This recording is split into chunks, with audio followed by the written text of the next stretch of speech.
Suara saya terdengar jelas ya, Dek? Putus-putus nggak? Sangat jelas, Ibu. Oke. Ya, ini kuliah pertama setelah UTS kemarin ya. Gimana kemarin UTS-nya? Lancar? Lancar, Ibu. Lancar ya.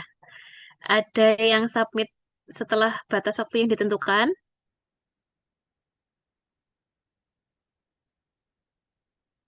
Ada nggak? Sepertinya tidak ada, Ibu. Oh ya sudah, oke. Ya. Sambil nunggu join semua, saya mulai share screen ya.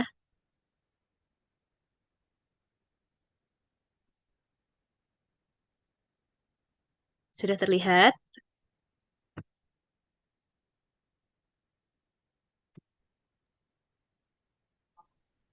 Nah, oke. Sudah terlihatkah? Sudah, Ibu. Oke, ya. Kemarin itu kan, saya mulai aja ya. Kemarin itu kan kuliahnya tentang IV admixture ya.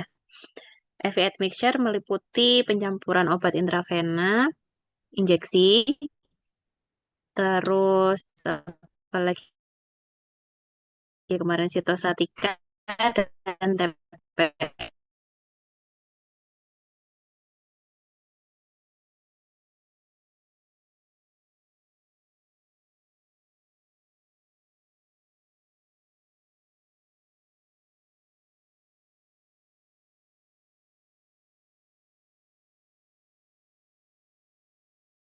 Ya, cuman dibalik aja. Oke, kalau total itu artinya berarti kok one step.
Saya terlempar ya kayaknya ya.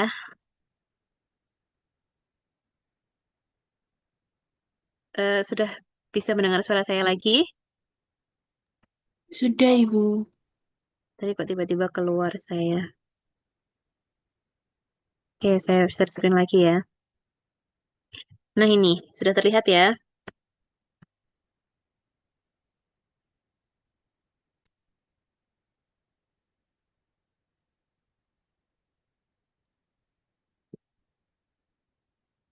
Nah, oke, balik ke sini lagi aja ya. TPN artinya Total Parenteral Nutrition. Total artinya semua nutrisi yang dibutuhkan dalam satu hari dikemas dalam satu kantong. Total kebutuhan nutrisi. Kemudian kalau parenteral artinya em, parenteral ya melalui vena. Kemudian kalau nutrisi ya semua nutrisi yang dibutuhkan oleh tubuh artinya terdiri dari protein, lemak, karbohidrat, vitamin, dan mineral. Kemudian nutrisi parenteral adalah penyediaan beberapa komponen gizi melalui intravena. Jadi kalau biasanya manusia sehat itu butuh nutrisi, mereka intake-nya melalui mulut kan, melalui makanan. Seperti kalian kan makan ya untuk memenuhi gizi harian, untuk memenuhi nutrisi harian. Nah, beda lagi pada TPN. Kalau TPN itu nutrisi ya seperti kayak yang kalian makan komposisinya, cuman dia melalui intravena. Nah, karena ini judulnya nutrisi, sama seperti yang dimakan oleh manusia sehat, maka nutrisinya ini kandungannya harus sama persis dengan em, yang dimakan ketika sehat. Kemudian kalau nutrisi parenteral ini hanya dibatasi pada situasi di mana GI tract tidak berfungsi atau tidak dapat diakses, tidak cukup, dan tidak dalam fungsi yang normal. Misal pada pasien gagal ginjal akut maupun kronis, misal ya. Tapi padahal kalau kondisi GI saluran gastrointestinal yang tidak berfungsi itu contoh pasiennya banyak. Nah, kalau misalnya pasiennya sakit, sakit nih kayak kita demam atau pneumonia atau serangan jantung, tapi GI tract-nya masih berfungsi normal, ya nggak perlu TPN. Makan biasa aja sudah cukup. Nah, nutrisi parenteral ini karena dia adalah gabungan dari beberapa sediaan, kan tadi ada protein, karbohidrat, lemak, vitamin dan mineral, maka dia harus dicampur dalam kondisi aseptis dan dilakukan di LAF, boleh horizontal atau vertikal. Seperti seperti itu ya, berarti di ruangan steril. Maka nanti hasil akhirnya kan juga jadi steril ya. Kalau misalnya kondisinya aseptis, habis itu tapi dicampurnya tidak di LAF, tidak di ruangan steril, bagaimana Bu? Nah, itu mutunya tidak bisa kita jamin karena ini meskipun dia dari bahan-bahan yang steril, misal dari infus dextrose, terus habis itu dari lemak, misal linoleik. Nah, itu mereka kan sebetulnya infusnya tuh steril, terus kita menggunakan teknik aseptis, tapi ketika mencampurnya tidak di LAF, nah itu tidak tidak bisa dijamin dia steril sediaan akhirnya. Nah, penting sekali dia harus steril karena kalau nutrisi parenteral ini kan dia lewat intravena ya. Jadi kalau misalnya dia tidak steril akan meningkatkan resiko infeksi. Nah, tadi kan diceritakan di awal itu dia adalah total. TPN itu adalah total parenteral nutrition. T-nya itu adalah total. Total artinya semua kebutuhan nutrisi dalam satu hari. Nah, yang ini menghitungnya bagaimana? Menghitungnya berdasarkan baseline requirement dan kemungkinan eh, kebutuhan lain yang disebabkan oleh penyakit tersebut. Misal kebutuhan pada yang pasien luka bakar akan berbeda dengan pasien yang tidak luka bakar, tapi ada pada pasien laparotomi. Itu akan berbeda meskipun berat badannya sama ya. Terus atau juga mungkin pada pasien kanker akan berbeda dengan pasien luka bakar meskipun berat badannya sama. Artinya intinya dihitungnya tuh berdasarkan baseline requirement dan kebutuhan khusus karena penyakitnya. Oke, nah kita perlu pahami dulu eh, perbedaan nutrisi parenteral versus makanan. Makanan yang masuk lewat mulut ya maksudnya ya. Nah, di sini kalau nutrisi parenteral itu sudah dalam bentuk sederhana. Artinya dia sudah siap untuk diserap oleh tubuh atau siap digunakan oleh tubuh. Sedangkan kalau makanan itu kan harus dicerna dengan bantuan enzim di di saluran cerna ya. Setelah dicerna oleh enzim, dia menjadi bentuk yang sederhana, kemudian baru diabsorpsi dan didistribusikan ke berbagai bagian tubuh untuk dipergunakan. Nah, makanya pada pasien-pasien tertentu yang saluran gastrointestinalnya ini tidak berfungsi atau penurunan fungsi, dia nggak akan bisa nih mengeluarkan enzim intestin. Akhirnya makanannya tidak bisa dicerna, akhirnya dia tidak bisa mengabsorpsi makanan tersebut. Nah, itu nanti malah jelek nanti outputnya ke pasien. Jadi akhirnya supaya tubuh pasien tetap ternutrisi dan menunjang penyembuhan penyakit, maka harus diberikan yang namanya nutrisi parenteral. Dia sama kayak makanan, tapi masuknya lewat intravena dan dia sudah dalam bentuk yang paling sederhana sehingga langsung bisa digunakan oleh tubuh. Komponennya apa? Nah, di sini ada komponennya kurang lebih sama ya, atau ya memang harus sama dengan makanan yang dimakan orang sehat. Air pasti komponen utama pasti ada air karena cairan adalah kebutuhan utama. Kemudian ada protein, karbohidrat, lemak dengan asam lemak esensial. Nah, ini udah siap digunakan oleh tubuh ya. Terus elektrolit, trace elemen, contohnya mineral. Kemudian ada vitamin. Nah, itu penting. Nah, dibedakan menjadi makro dan mikro.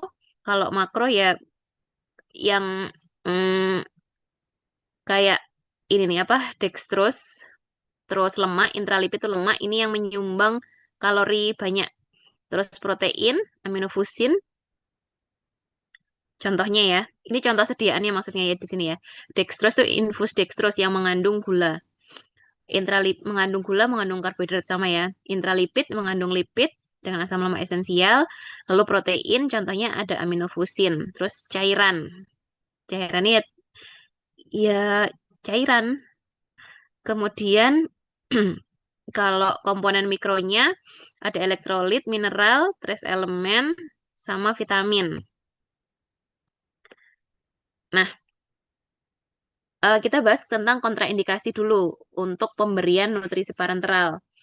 Pak, pemberian nutrisi parenteral itu kontraindikasi pada pasien dengan saluran cerna yang berfungsi masih baik. Kenapa kok kontraindikasi? Lah dia kan masih bisa makan. Masih bisa makan pakai mulut. Tidak perlu dikasih nutrisi parenteral. Tapi kan kalau nutrisi parenteral itu langsung mudah dimasukkan. Pasiennya nggak perlu makan. Kalau misalnya malas makan. Biasanya kalau orang sakit itu kan malas makan ya. Boleh nggak direkomendasikan nutrisi parenteral? Jawabannya tidak boleh. Kenapa? Karena nutrisi parenteral itu resikonya tuh banyak. Resikonya banyak dan untuk membuatnya itu melalui beberapa proses. Nah, jadi kalau misalnya pasiennya masih bisa makan, saluran cernanya berfungsi dengan baik, ya tidak perlu direkomendasikan nutrisi parenteral. Kemudian pasien yang dirawat kurang dari 5 hari tanpa malnutrisi berat. Jadi misal eh, pasiennya itu pasiennya itu memang post op gitu ya, post operasi abdomen, post operasi laparotomi misal. Tapi dia kurang dari 5 hari dan tidak ada tanda-tanda malnutrisi, jadi belum perlu yang namanya TPN. Terus ketidakmampuan dalam mencari akses vena, nah ini juga perlu dipertimbangkan. Ini kontraindikasi ya sebetulnya. Biasanya kalau pasien yang sudah critically ill gitu itu sakit kritis ya maksudnya, itu kita susah nyari akses venanya. Nah, sedangkan si TPN ini biasanya butuh vena besar karena sediaan TPN itu osmolaritasnya tinggi karena campuran dari beberapa zat tadi. Atau kalaupun masih bisa tidak butuh vena besar, misal pakai vena perifer gitu ya.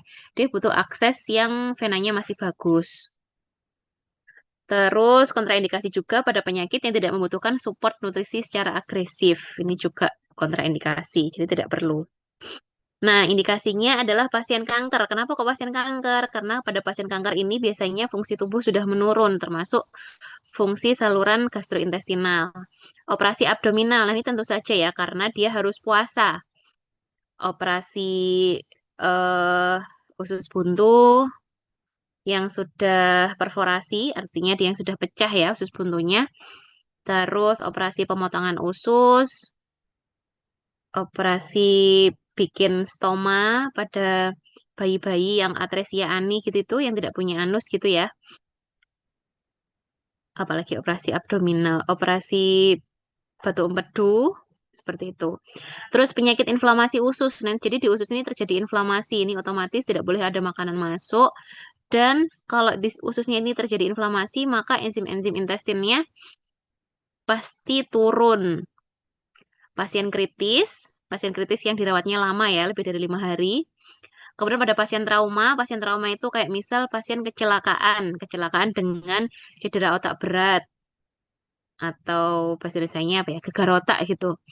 Pasiennya tidak sadar, terus atau pasien yang multiple fraktur. Jadi ada patah pada tulang paha, ada patah pada tulang lengan, tuh, patah pada tulang dada gitu misalnya. Tulang dada bukan ya? Koste, tulang rusuk. Terus bayi prematur dengan problem feeding. Nah, ini yang paling sering nih. Jadi TPN itu sangat penting pada pasien bayi. Sering banget dipakai, apalagi bayi prematur dengan problem feeding. Bayi prematur ada, tapi yang lebih banyak membutuhkan TPN itu bayi prematur dengan problem feeding. Artinya refleks hisapnya masih belum bagus atau dia dia kalau hanya pakai ASI dia berat badannya belum naik. Nah, seperti itu. Atau dengan intake oral dia belum naik berat badannya seperti itu.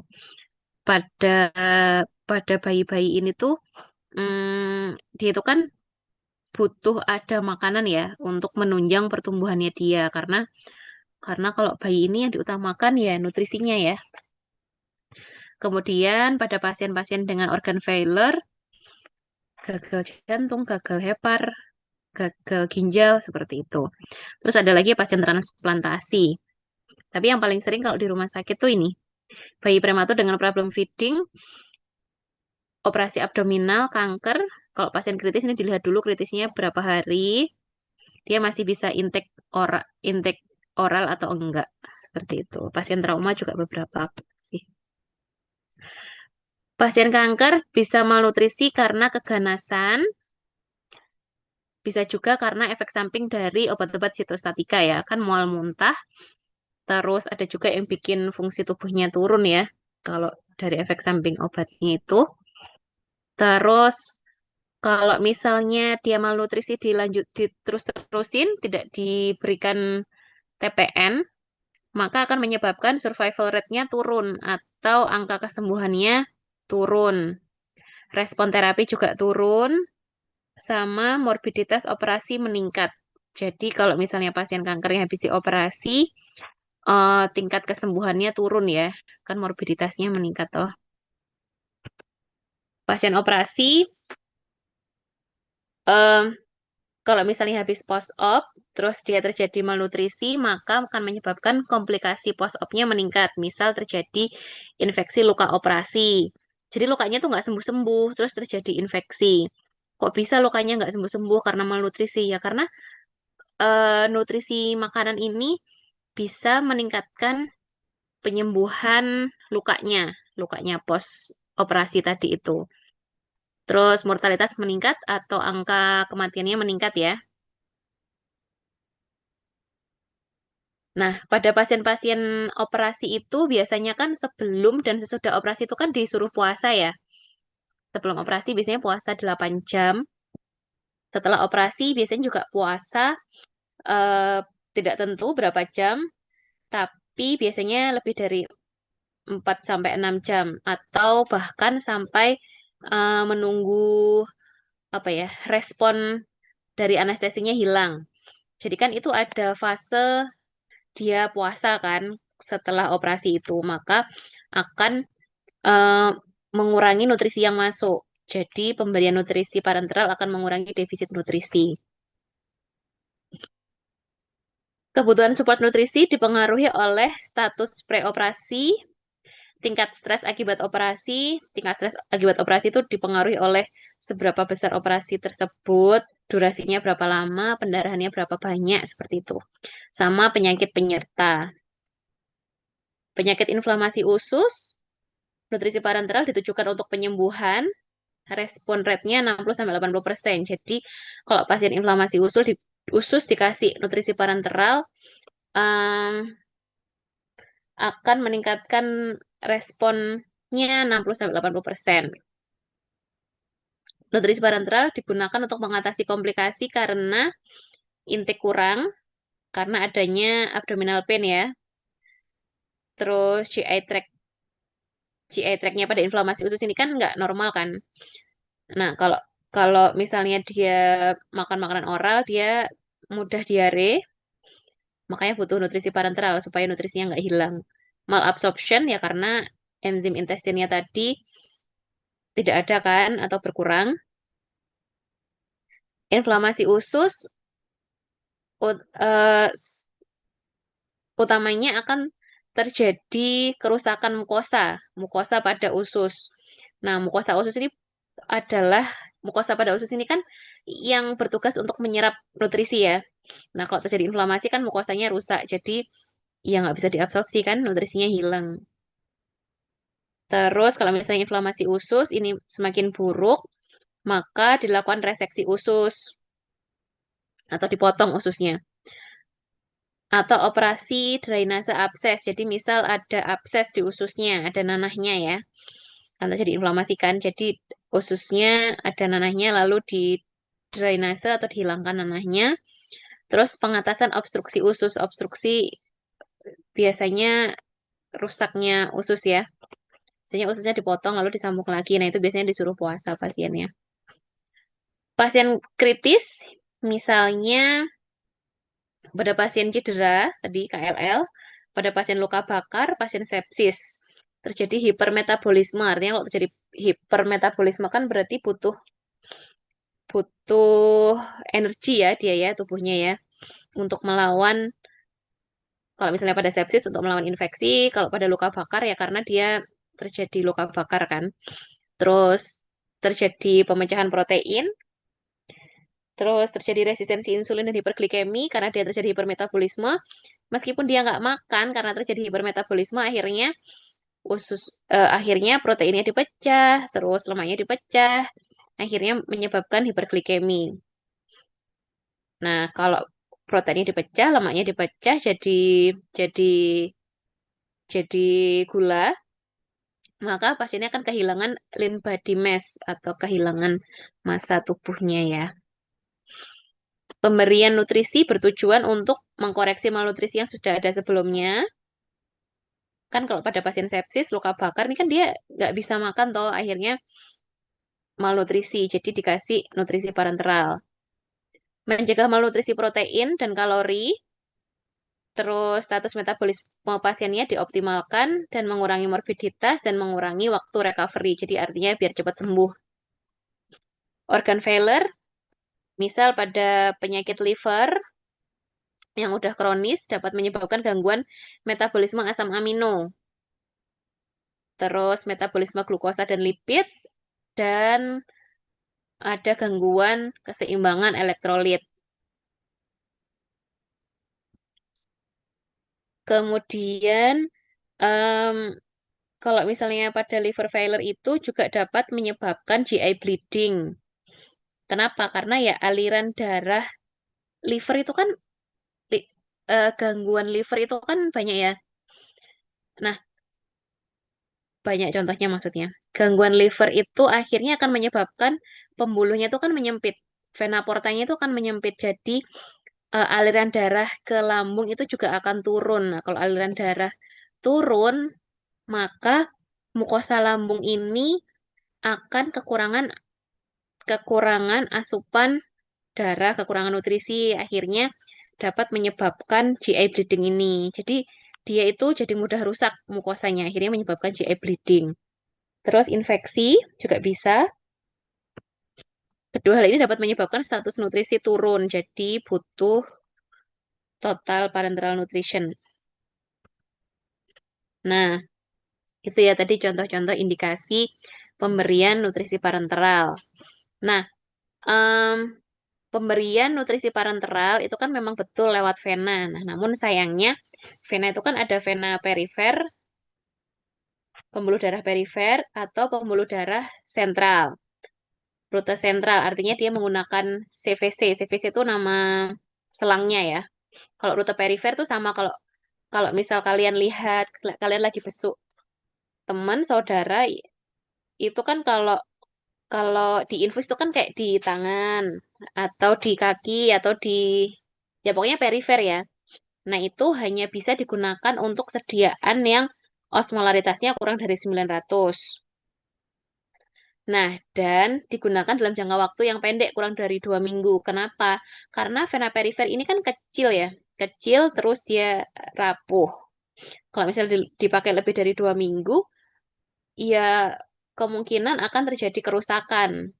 Seperti kuliah yang kemarin ya, ada nekrosis, ada apa lagi tuh. Terus ada Phlebitis seperti itu.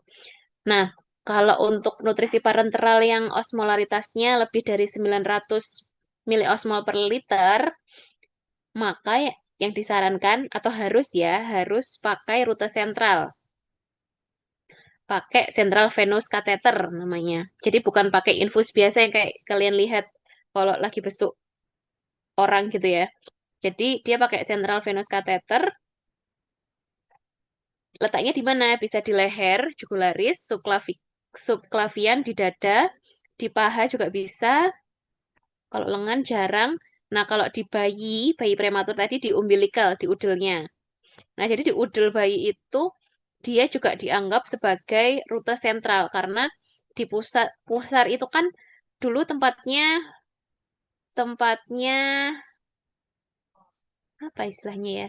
Tempatnya pembuluh darahnya bayi yang terhubung sama plasenta kan. Nah, itu dia masuk di sini rute sentral ini. Nah, kalau nutrisi parenteral yang osmolaritasnya lebih dari 900, dia lewat rute sentral dan dapat digunakan dalam jangka waktu yang lama atau lebih dari 2 minggu. Personil pencampuran untuk TPN ini kurang lebih sama ya, Kak.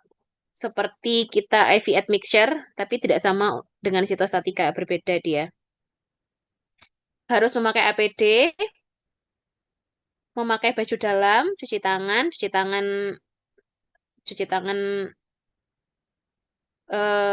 7 langkah WHO itu ya. Terus memakai baju luar, steril ini, gaunnya itu. Tutup kepala, memakai masker. Maskernya tidak perlu N90 dan memakai sarung tangan. Sarung tangannya cukup 1 lapis aja, tidak perlu 2 lapis seperti sitostatika. Dan melakukan pekerjaan dengan teknik aseptis. Nah ini jangan lupa, ini tidak bisa tertinggal. Kalau IV admixture harus selalu pakai teknik aseptis. Nah, ini contohnya wadah TPN, bisa dari etil vinil asetat, bisa dari botol kaca. Kalau botol kaca ini kayaknya sekarang tuh jarang ya sediain infus yang ada botol kaca. Biasanya pakai ini. Etil vinil asetat. Nah, etil vinil asetat. Terus ada wadah LDPE. Ini yang paling sering. Botol infus ya. Botol infus. Terus ini wadah polipropilen ini juga sering. Bag. Tapi kalau bag kayak gini kita kesulitan mencampurnya. Jadi yang disukai itu wadah ini. Wadah botol. Wadah wadah botol ya. Tapi bukan kaca, ini LDPE. Nah, etiket. Nah, itu etiket penting sekali karena TPN itu sifatnya sangat personal. Artinya satu pasien dengan pasien yang lain akan berbeda karena tadi dihitung berdasarkan kebutuhan hariannya pasien kan. Nanti ada rumusnya, berat badannya berapa, terus kondisi yang mengikuti apa, seperti itu. Jadi di etiket itu harus mencantumkan identitas pasien, nama, nomor registrasi, atau tanggal lahir dan ruangan. Jangan sampai tertukar dengan pasien yang lain. Terus nama obat dan cara infus yang dicampur, apa aja komposisinya, terus dosis obat dan volume cairan infus. Nah, ini penting untuk menentukan kecepatannya di pasiennya. Volumenya itu berapa dan boleh masuk berapa mililiter per menit gitu misalnya. Tanggal pencampuran, BUD, kemarin sudah belajar ya tentang BUD ya. BUD bukanlah expired date. BUD itu yang menentukan kita tergantung dari teknik pencampurannya dan ruangan pencampurannya. Dan juga suhu penyimpanan. Terus volume akhir dari sediaan total, terus sama kecepatan. Nah, si volume akhir ini menentukan kecepatan pemberiannya. Nah, ini contoh penyimpanannya. Kalau ini di suhu kulkas ya dia ya, 8 derajat. Penyimpanannya di suhu 2 sampai 8 derajat Celcius. Jangan disimpan pada suhu ruang atau suhu kamar. Lebih dari 24 jam. Suhu kamar itu berapa berarti? Berapa berarti? 20 sampai 25 itu ya. Tidak boleh lebih dari 25 derajat. Kemudian, kalau misalnya tadi disimpan di kulkas, sebelum diberikan atau sebelum masuk TPN-nya ini harus dikeluarkan dari lemari es selama 4 sampai 6 jam. Kenapa? Karena kalau di kulkas itu kan dingin ya, 2 sampai 8 derajat ya. Sedangkan si pasien si pasien ini kan suhu tubuhnya normal 36 gitu ya. Misal kalau kamu kasih kalau kamu kasih infus suhunya 8 derajat kan nanti kaget ya pembuluh darahnya nanti akan menimbulkan rasa nyeri. Nah, TPN itu kan dia campuran ya, campuran dari beberapa zat. Ada karbohidrat, ada lemak, ada protein, ada cairan. Nah, kalau misalnya dia ada lemaknya, nah itu kan kita sebut emulsi kan ya, campuran air dan lemak kan. Nah, TPN yang baik itu harus tercampur kan. Nah, kalau misalnya ini adalah instabilitas emulsi. Jadi kalau misalnya ketika mencampur terbentuk coalescent, apa ini, flocculation, creaming sama breaking, ini tidak boleh. Kalau emulsi yang baik ini kan tercampur merata gini kan. Kalau coalescent ini apa ini terbentuk titik-titik lemaknya ini menyatu. Jadi sudah nggak ada lapisannya lagi. Lemak-lemaknya itu dia campur. Ini instabilitasnya tidak diinginkan. Biasanya kalau sudah seperti ini tidak bisa dicampur lagi atau rusak dia. Kalau masih flocculation karena dia masih ada lapisannya. Kalau lemaknya itu masih ada lapisannya, si titik-titik ini atau apa ya tetesan-tetesan emulsinya ini dia membentuk apa ini berkumpul ya. Tapi dia lapisannya tuh masih ada. Lapisan pengemulsinya tuh masih ada. Nah, ketika dia diusahakan untuk dicampur, dia masih bisa reversible, dapat jadi seperti ini lagi, dapat menjadi good emulsion. Creaming, creaming itu tetesan-tetesan emulsinya tuh berkumpul di atas, tapi dia masih ada lapisan tipisnya ini, sama kayak flocculation. Kalau flocculation kan dia tenggelam tuh. Kalau creaming tuh terbentuk di atas. Biasanya kalau dalam bentuk creaming ini masih bisa balik, balik menjadi emulsi yang bagus dengan apa ya, dikocok dengan pengocokan yang ringan. Jangan banter ya, nanti malah pecah ini lapisan tipisnya. Nah, kalau breaking, nah ini sudah terpisah. Ini nggak bisa ini. Harus balik lagi. Nah, disitulah pentingnya kita belajar bagaimana caranya membuat emulsi ya. Karena kalau dalam TPN itu kan dia ada campuran lemak dan airnya dan cairannya. Cairan infusnya. Terus kalau dextrose, terus kalau protein kan dia bisa larut air kan. Nah, lemak ini yang nggak bisa larut, jadi terbentuk emulsi. Seperti itu. Kalau misalnya TPN yang mengandung lemak itu biasanya tidak bisa disimpan. Biasanya setelah dipakai, biasanya loh ya, dalam prakteknya, itu tidak bisa disimpan, jadi harus segera dimasukkan supaya tidak terbentuk ini, tidak tidak pecah nanti emulsinya, atau tidak stabil. Oke, ada yang ditanyakan tentang indikasi dan kontraindikasi dari pemberian TPN? Kalau di beberapa rumah sakit mungkin sudah banyak ya. Kalau rumah sakit besar itu banyak yang pakai TPN. Tapi kalau di rumah sakit kecil itu masih sangat jarang. Kalau di rumah sakit di Gambiran aja ini yang masih sering pakai TPN adalah bayi. Kalau pasien critically ill ini masih jarang. Jadi dimaksimalkan di nutrisi enteralnya. Kalau bayi kan sudah betul-betul nggak bisa ya.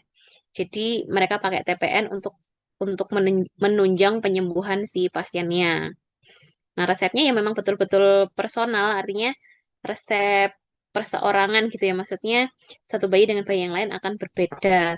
Di pertemuan selanjutnya nanti kita belajar komposisi TPN dan menghitung nutrisi yang masuk, menghitung kebutuhan total nutrisi yang masuk dan menghitung masing-masing komponennya. Seperti itu. Kalau hari ini kita belajar tentang indikasi dan kontraindikasi dari pemberian TPN.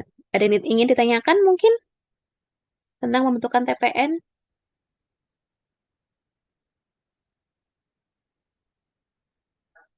Belum Ada ada, yang Ibu. ditanyakan? Belum ada ya. Oke, baik. Kalau tidak ada yang ditanyakan, saya boleh akhiri kuliahnya hari ini.